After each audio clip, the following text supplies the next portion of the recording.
नमस्ते दोस्तों, RPSC learning world पर आपका स्वागत है। देखिए, राजस्थान ज्योग्राफी हमने स्टार्ट की थी और पिछले 2 वीडियोज़ में हमने राजस्थान की अवस्थिति, विस्तार और सीमाएं देख ली। और फिर नेक्स्ट में हमने राजस्थान में वर्तमान में जो 50 जिले हैं, 10 संभाग है, जो नए राजस्थान की जो ज्योग्राफी चेंज हुई है उसकी बात हमने लास्ट वीडियो में की थी। और वो दोनों ही वीडियो आपको डिस्क्रिप्शन बॉक्स में मिल जाएंगे। ईजिली आप उस पर क्लिक करके उन दोनों वीडियोज़ को देख सकते हैं, नहीं तो आप चैनल की प्लेलिस्ट से भी देख लीजिएगा, ठीक है। और ये आरपीएससी लर्निंग वर्ल्ड को प्लीज़ आपका सपोर्ट जरूर करें, लाइक शेयर और सब्सक्राइब जरूर कीजिएगा। राजस्थान ज्योग्राफी में आज की इस वीडियो में हम देखने वाले हैं राजस्थान के भौतिक प्रदेश या भौगोलिक प्रदेश। ये पार्ट फर्स्ट है। नेक्स्ट रेगुलर श्रृंखला में हम राजस्थान के जो 4 भौतिक प्रदेश है 1 बाय 1 बिल्कुल डिटेल से क्लियर करेंगे। राजस्थान के भौगोलिक या जो भौतिक प्रदेश है आप सभी जानते होंगे 4 प्रकार के हैं। मतलब राजस्थान को 4 भागों में बांटा गया है। पश्चिमी जो मरुस्थल है थार का मरुस्थल, बीच में फिर अरावली की पहाड़ियां हैं, फिर है पूर्वी मैदान और दक्षिणी पूर्वी पठार या हाड़ौती का पठार। तो ये जो 4 पार्ट हैं, मतलब राजस्थान के जो ये भौगोलिक क्षेत्र हैं, भौतिक क्षेत्र हैं, वो बने कैसे, इनकी जो स्टार्टिंग वे है वो पहले देखते हैं हम।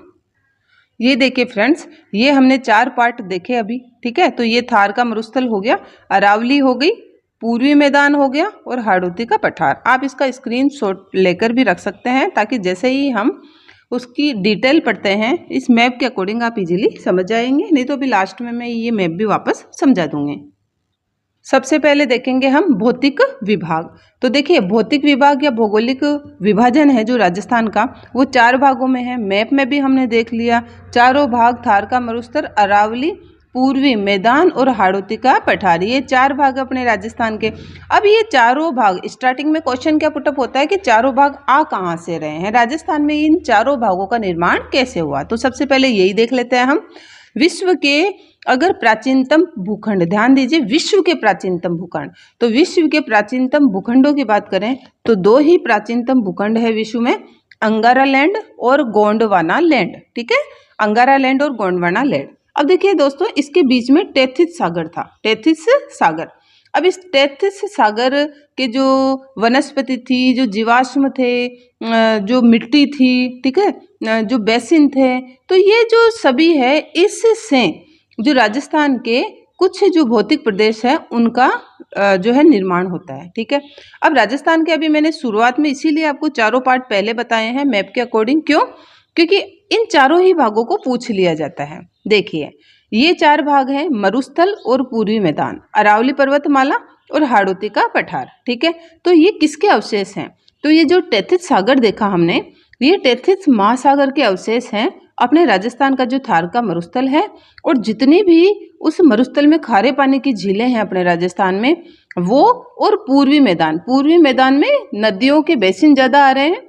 तो जितने भी पूर्वी मैदान में नदियों के बेसिन हैं, खारे पानी की झीलें जो मरुस्थल में हैं, और स्वयं थार का मरुस्थल, ये किसका अवशेष माने जाते हैं? टेथिस महासागर का, टेथिस महासागर का। आप इजीली माइंड में एग्जाम में ऐसे भी आंसर पे टिक लगा सकते हो कि भाई टेथिस महासागर पानी होता है, ठीक है भाई, समुद्र में पानी होता है। पूर्वी मैदान में नदियां ही नदियां हैं तो वो भी पानी का एरिया हो गया। खारे पानी, अब खारा हो मीठा हो है तो पानी की झीलें हैं, ठीक है। और इन्हीं से ही जो खारे पानी की झीलों से ही आगे जाकर जो मरुस्थल का निर्माण हो रहा है, ठीक है। तो इस प्रकार से आप याद रख लीजिएगा भाई, टेथिस महासागर के अवशेष हैं ये दोनों पार्ट। अब 2 पार्ट और बच्चे राजस्थान के, अरावली पर्वतमाला और हाड़ौती का पठार। आप ध्यान दीजिए, ये पर्वतमालाएं हैं, ठीक है, पठार या पर्वतमालाएं हैं, तो ये गोंडवाना लैंड के हिस्से हैं या अवशेष हैं। तो ये डिवाइडेशन आपको अवश्य पता होना चाहिए कि ये दोनों पार्ट, मरुस्थल और पूर्वी मैदान, टेथिस महासागर के अवशेष हैं, और अरावली पर्वतमाला और हाड़ौती का पठार गोंडवाना लैंड के हिस्से हैं, ठीक है। तो ये तो आप समझ गए होंगे कि हमारे राजस्थान के भौतिक प्रदेश आखिर बन कहाँ से रहे हैं, ठीक है। अब देख लीजिए, राजस्थान का जो भौगोलिक विभाजन है दोस्तों वो देखेंगे। देखिए, राजस्थान के जितने भी भौतिक प्रदेश है, भौतिक विभाजन है, ठीक है, 4 बताए मैंने अभी, तो वो सबसे पहले कौन कर रहा है, सबसे मान्य किसका चल रहा है? अन्य कोई विद्वान है क्या जिन्होंने इसका डिवाइडेशन किया है? तो यही बात करने वाले हैं हम। राजस्थान का भौगोलिक विभाजन अगर सबसे पहले बात करें, सर्वप्रथम बात करें, तो वीसी मिश्रा ने किया था। तो ये नाम हमें याद होना ही चाहिए। वीसी मिश्रा ने ही राजस्थान के भौतिक विभागों का विभाजन किया था। किस में? राजस्थान का भूगोल लिखी थी इन्होंने 1968 में। इसमें इन्होंने राजस्थान के 7 पार्ट कर दिए थे दोस्तों। राजस्थान के 7 भागों में राजस्थान को विभाजित कर दिया था इन्होंने। ये 7 भाग है, ये लीजिए आपके सामने। पश्चिमी शुष्क प्रदेश, अर्ध शुष्क प्रदेश, नहरी प्रदेश, अरावली प्रदेश, पूर्वी कृषि औद्योगिक प्रदेश, दक्षिणी पूर्वी कृषि औद्योगिक प्रदेश और चंबल बिहार प्रदेश। तो ये 7 भागों में इन्होंने राजस्थान का डिवाइडेशन कर दिया था। लेकिन देखिए, सबसे पहले वीसी मिश्रा ने किया 7 भागों में, लेकिन ये सर्वमान्य नहीं हो पाया। ठीक है, उसके बाद में देखिए डॉक्टर रामलोचन सिंह ने भी राजस्थान का डिवाइडेशन किया भौतिक विभागों का। उन्होंने राजस्थान को 2 भागों में बांटा, एक तो राजस्थान का मैदान और एक राजस्थान का पठार। ठीक है, सिर्फ 2 भागों में बांटा और इनके 2-2 उपभाग भी इन्होंने कर दिया। बेसिकली हमें यही पता होना चाहिए भाई डॉक्टर रामलोचन सिंह ने राजस्थान को कितने भौतिक विभागों में बांटा, 2 भागों में बांटा। वीसी शर्मा ने कितने में बांटा, 7 में बांटा। ठीक है, अब बात करते हैं हम सर्वमान्य कि भाई वर्तमान में जो हम 4 भाग पढ़ते हैं, आखिर में ये जो है डिवाइडेशन दिया किसने। तो देखिए फ्रेंड्स, वर्तमान भौतिक वर्गीकरण सर्वमान्य है। राजस्थान को 4 भागों में बांटा गया है। राजस्थान के जो 4 भागों में भौतिक विभाग बांटे गए हैं वो है HM सक्सेना, मतलब हरि मोहन सक्सेना। तो हरि मोहन सक्सेना ने ये डिवाइडेशन किया था वर्तमान राजस्थान का जो 4 भौतिक विभाग हम पढ़ते हैं। ठीक है, और यही सर्वमान्य हुआ है। तो सबसे पहले तो किया वीसी मिश्रा ने, सर्वमान्य हुआ HM सक्सेना का, हरि मोहन सक्सेना का। आई थिंक आपको समझ में आ गया होगा। अब देखिए, जब राजस्थान का भौतिक विभागों में वर्गीकरण हो रहा है तो इसके बाद में थोड़ा भारत की तरफ भी कदम बढ़ाए गए। तो जब वीसी मिश्रा ने राजस्थान के 7 भागों में डिवाइडेशन कर दिया, भौतिक विभागों में बांट दिया राजस्थान को, तो उसके बाद में देखिए प्रोफेसर RL सिंह ने भारत का विभाजन किया। किसमें, भौतिक विभागों में। जो भारत के भौतिक विभाग पढ़ेंगे हम बाद में, जब राजस्थान ज्योग्राफी हो जाएगी तो उसमें आप देखेंगे कि भारत का भी भौतिक विभागों में अलग अलग बंटवारा हुआ है। तो ये RL सिंह ने किया, भारत का विभाजन किया और साथ में इन्होंने राजस्थान का भी विभाजन किया था। तो दोनों पूछ लिए जाए। राजस्थान का फर्स्ट तो वीसी मिश्रा, सर्वमान्य है हरिमोहन सक्सेना। लेकिन फर्स्टली ऐसे पूछ लिया जाए कि भारत और राजस्थान का सबसे पहले दोनों का एक साथ भौतिक विभागों में जो है विभाजन किसने किया, तो RL सिंह ने। आई थिंक फ्रेंड्स यहाँ तक आप अच्छे से समझ गए होंगे। फिर भी नहीं समझ में आए या कोई क्वेश्चन आपके दिमाग में हो तो प्लीज़ कमेंट करके ज़रूर बताइएगा, मैं ज़रूर आंसर दूंगी। तो इस मैप में अप्लाई कर दीजिए जो हमने पढ़ा है, जो क्वेश्चन अभी टर्निंग रहा है अपना, कि टेथिस सागर और गोंडवाना लैंड। तो टेथिस सागर के अवशेष, ये 4 भाग है अपने राजस्थान के। तो टेथिस सागर के अवशेष कौन कौन से हैं, एक तो ये थार का मरुस्थल पूरा का पूरा ही टेथिस सागर का अवशेष है, और एक पूर्वी मैदान, ये टेथिस सागर का अवशेष है। इसके बाद में जो उच्च भूमि है अरावली और हाड़ौती का पठार, ये किसका हिस्सा है, गोंडवाना लैंड के। अब जब हमें पता चल गया है कि ये राजस्थान के जितने भी भौतिक प्रदेश हैं जिनको 4 भागों में बांटा गया है, तो ये वर्गीकरण जो सर्वमान्य है और हम रेगुलर इसी की चर्चा करते हैं। तो ये किसका किया हुआ है, HM सक्सेना का किया हुआ है, हरिमोहन सक्सेना का किया हुआ है। और कब किया था इन्होंने, 1994 में किया था। ठीक है, ये तो सबसे पहले हमें पता होना ही चाहिए। 4 भागों में बांटा हुआ है। अब इन चारों भागों के अच्छे से नाम, क्योंकि कई बार उपनाम भी दे दिए जाते हैं, तो हमें सभी नाम पता होना चाहिए। तो देखिए, पश्चिम में है, राजस्थान के पश्चिम में है तो पश्चिमी मरुस्थल कह दिया जाए। पश्चिमी, अब रेत ही रेत है वहाँ, तो पश्चिमी रेतीला मैदान भी कह दिया जाए, है ना। जरूरी नहीं मरुस्थल ही मिले हमें, पश्चिमी रेतीला मैदान कह दिया जाए, थार मरुस्थल कह दिया जाए, और वेस्टर्न डेजर्ट तो है ही। ठीक है, इन सब का मतलब इंग्लिश में एक ही वर्ड होता है, वेस्टर्न डेजर्ट। ठीक है, तो पश्चिमी मरुस्थल, चाहे पश्चिमी रेतीला मैदान या थार मरुस्थल, ये हो गया पहला पार्ट अपना। ठीक है, राजस्थान का मरुस्थल या थार मरुस्थल। दूसरा हमारे राजस्थान का पार्ट है अरावली की पहाड़ियाँ, अरावली हिल्स, जो अभी मैंने मैप में बताई थी। फिर तीसरा है पूर्वी मैदान, ईस्टर्न प्लेन, ये नदियों का क्षेत्र है, अभी आगे हम देख लेंगे। चौथा है दक्षिणी पूर्वी पठार, जिसको हम कहते हैं हाड़ौती का पठार। हाड़ौती के पठार की लोकेशन राजस्थान में आप ध्यान कर लीजिए, दक्षिण और पूर्व है, इसलिए दक्षिणी पूर्वी पठार भी यही हो गया, कंफ्यूज नहीं होना है, हाड़ौती प्लेट्यू। तो ये 4 भाग बेसिकली हमारे राजस्थान के भौतिक जो है विभाग किए गए हैं HM सक्सेना जी के द्वारा। अब हम राजस्थान के इन जो चारों भौतिक प्रदेश है, इनका 1 बाय 1 वर्गीकरण देखेंगे। इस वीडियो के लास्ट तक ये वर्गीकरण कंप्लीट हो जाएगा। देखिए दोस्तों, कई बार आरपीएससी के द्वारा डीप क्वेश्चन नहीं दिया जाता है, ऊपरी क्वेश्चन दे दिया जाता है, जैसे नाम में कंफ्यूजन दे दिया जाता है। इसके साथ में इनका वर्गीकरण पहले हमें रटा हुआ होना चाहिए कि इसको कितने भागों में बांटा हुआ है, इसके कितने पार्ट है, इसके कितने पार्ट है और इसके कितने पार्ट है। ठीक है, तो ये जो पार्ट हमें मोटे मोटे रूप से रटे हुए होंगे तभी हम उसको डीपली क्लियर कर सकते हैं। तो प्लीज़ वीडियो के एंड तक बने रहिएगा, क्योंकि ये चारों पार्ट और इनके उपभाग सभी अभी क्लियर होने वाले हैं आपके। अब सबसे पहले देख लीजिए, जो हमने अभी थार का मरुस्थल देखा, पश्चिमी मरुस्थल या पश्चिमी रेतीला मैदान जिसे वेस्टर्न डेजर्ट बताया मैंने, वो ठीक है। तो थार का मरुस्थल देखें तो थार के मरुस्थल को देखो दो भागों में बांटा गया है। थार का मरुस्थल भी एक तो रेतीला शुष्क मरुस्थल या महान भारतीय मरुस्थल कह दीजिए, ये रेतीला शुष्क मैदान। इंग्लिश में थोड़ा सा ज़्यादा आपको याद अच्छे से रहेगा कि सैंडी एरिड एरिया और semi arid area. Sandy arid area मतलब पूरा का पूरा रेतीला है, जहाँ पर जो है ये क्रॉप वगैरह फसलें वगैरह बहुत कम होती है। ठीक है, धोरे ही धोरे हैं, रेत के टीले ही टीले हैं, वो सैंडी एरिड एरिया होगा। ठीक है, और सेमी एरिड एरिया मतलब मरुस्थल तो है लेकिन नदियों के कारण यहाँ पर इतनी जो है बालुका नहीं है, इतना रेतीला एरिया नहीं है, यहाँ पर फसलें वगैरह इजीली हो जाती है नदियों के कारण। ठीक है, तो इस अपने पश्चिमी मरुस्थल या थार के मरुस्थल को राजस्थान में दो भागों में बांटा गया है, एक तो सैंडी एरिड और एक सेमी एरिड। आई थिंक आप समझ गए होंगे, सैंडी एरिड रेतीला मैदान और सेमी एरिड अर्ध शुष्क। ठीक है, शुष्क तो है लेकिन अर्ध शुष्क है, बहुत कम शुष्क है। इसके अलावा इसके अन्य नाम पक्का आप याद कर लीजिए। अर्ध शुष्क जो सेमी एरिड एरिया है अपने थार मरुस्थल का, उसी को बांगर कह दिया जाता है। कई बार राजस्थान बांगड़ क्षेत्र बोल दिया जाता है तो हम लोग कंफ्यूज हो जाते हैं, या उसको बांगड़ क्षेत्र कह दिया जाता है, या बांगड़ मरुस्थल कह दिया जाता है, या राजस्थान का बांगर मैदान कह दिया जाता है। तो प्लीज़ दोस्तों ये साथ के साथ आपके ये जो नाम है क्लियर होने चाहिए क्वेश्चन के बिल्कुल क्लियर विजन के लिए। ठीक है, तो सैंडी एरिड और सेमी एरिड, ठीक है, रेतीला शुष्क और अर्ध शुष्क। ओके, और ये अर्ध शुष्क वाला ही बांगर या बांगड़ कहलाता है। ठीक है, अब ये जो रेतीला शुष्क है, जो सैंडी एरिड एरिया है, उसको भी दो भागों में बांटा गया। देखो राजस्थान के मरुस्थल के दो भाग हैं और प्रत्येक के अलग अलग भाग हो रहे हैं, तो इसको भी दो भागों में बांटा गया है।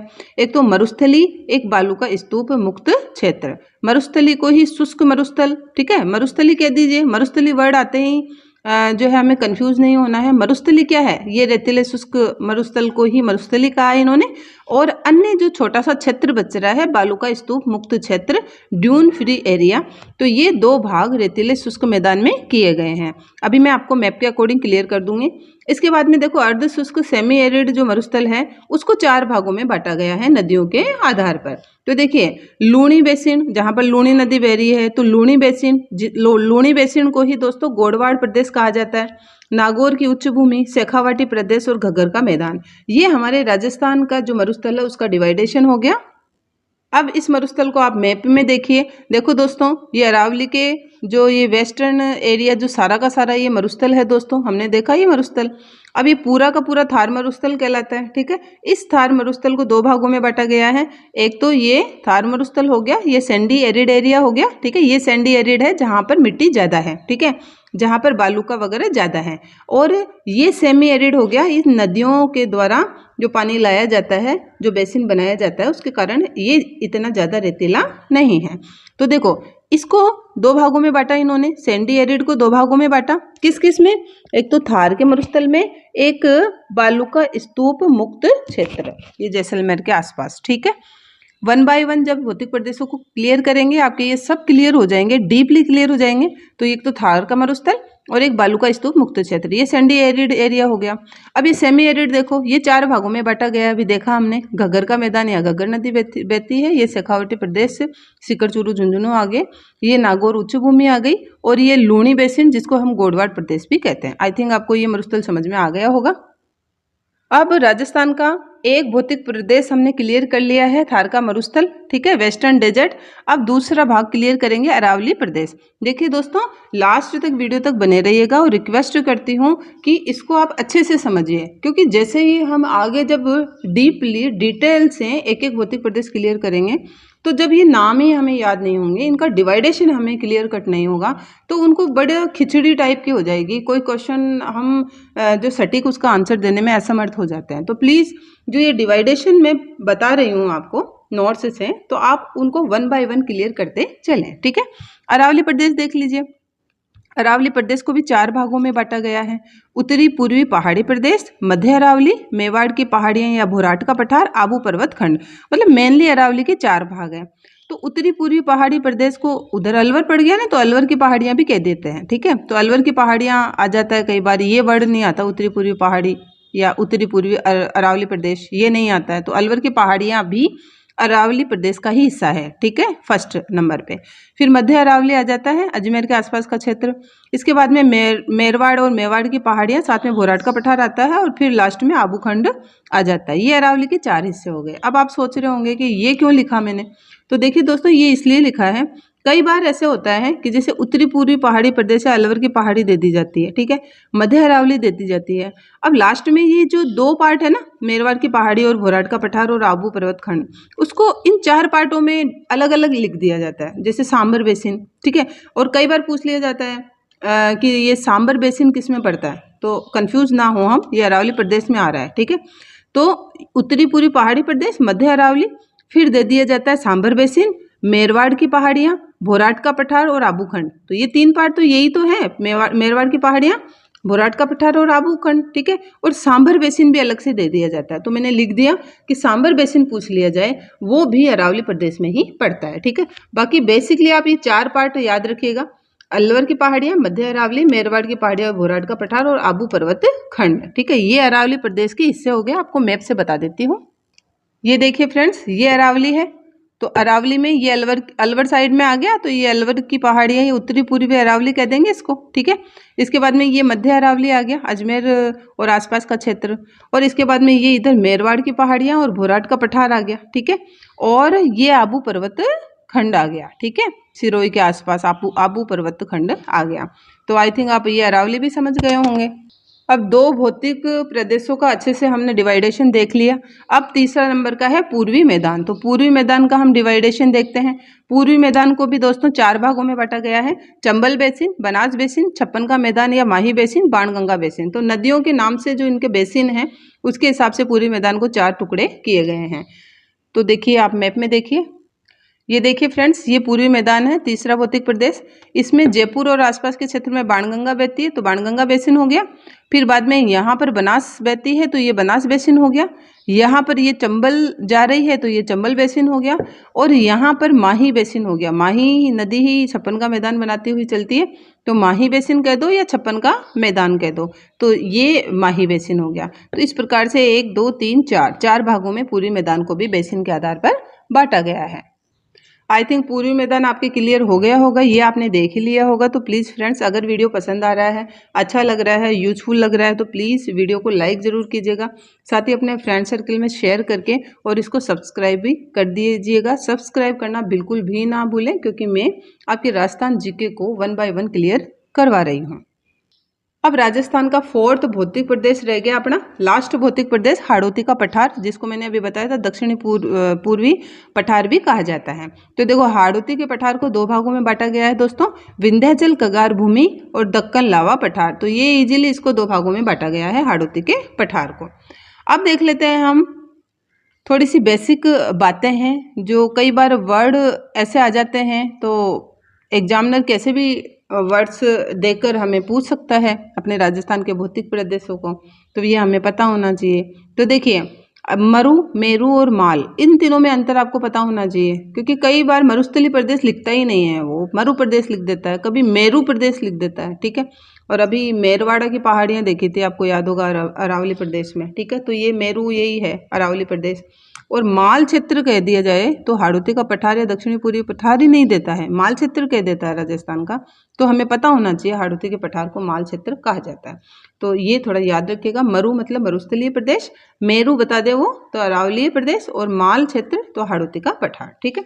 इसके बाद में दोस्तों, अभी हमने ये तो देख लिया कि तैथित सागर से या गोंडवाना लैंड से कौन से 2 पार्ट हमारे राजस्थान के भौतिक प्रदेश बने हुए हैं, ठीक है, अभी मैंने स्टार्टिंग में बताया था।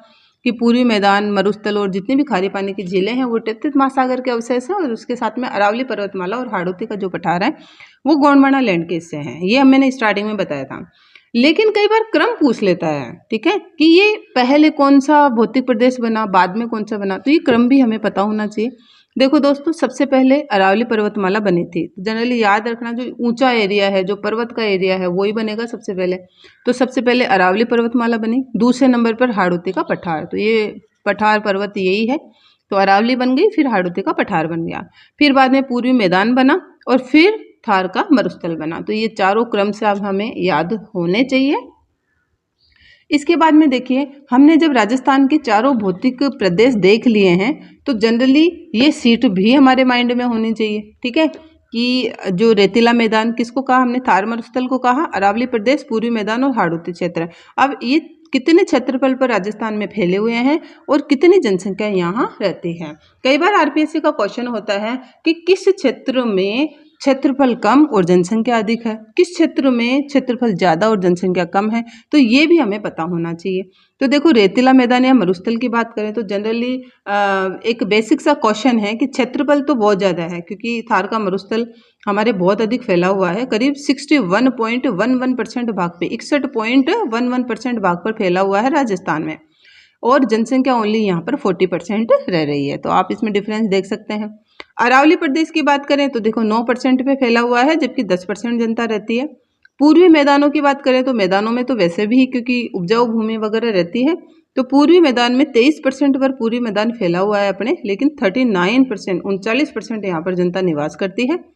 क्यों करती है और किस कारणों से करती है, ये 1 बाय 1 जब मैं वीडियो नेक्स्ट लाऊंगी आपके बिल्कुल इजीली क्लियर कर दूंगी ये सब। हाड़ौती क्षेत्र देखो 6.89% पर फैला हुआ है, 6.89% पे फैला हुआ है, और करीब 11% यहाँ पर जनता रहती है। तो ये सीट है क्षेत्रफल और जनसंख्या की। इस मैप के अकॉर्डिंग अब जब चारों राजस्थान के भौतिक प्रदेश आपके क्लियर हो गए हैं, उनके उपभाग क्लियर हो गए हैं, तो प्लीज़ एक बार इस मैप में सभी भागों को और उपभागों को पुट करके देखिएगा, और इस मैप को खुद अपने हाथों से फिल करके ज़रूर देखिएगा, जिससे राजस्थान के भौतिक प्रदेश आपके बिल्कुल क्लियर हो जाए। तो दोस्तों, राजस्थान ज्योग्राफी के अंतर्गत राजस्थान के भौगोलिक प्रदेश का ये पार्ट फर्स्ट था, और इसमें हमने सभी भागों को डिटेल से और उनके उपभागों को अच्छे से देखा है, और ये इनकी उत्पत्ति कहाँ से हुई ये सभी हमने क्लियर किए हैं। अब नेक्स्ट वीडियो में मैं 1 बाय 1 इन भागों को आपको डिटेल से डीपली क्लियर करवाऊंगी, कोई क्वेश्चन आपका छूटने नहीं दूंगी। और देखिए, राजस्थान के इन भौतिक प्रदेशों के साथ ही वीडियो का एंड होता है, और ज़रूर बताइएगा कि आपको वीडियो कैसा लगा। Thank you so much.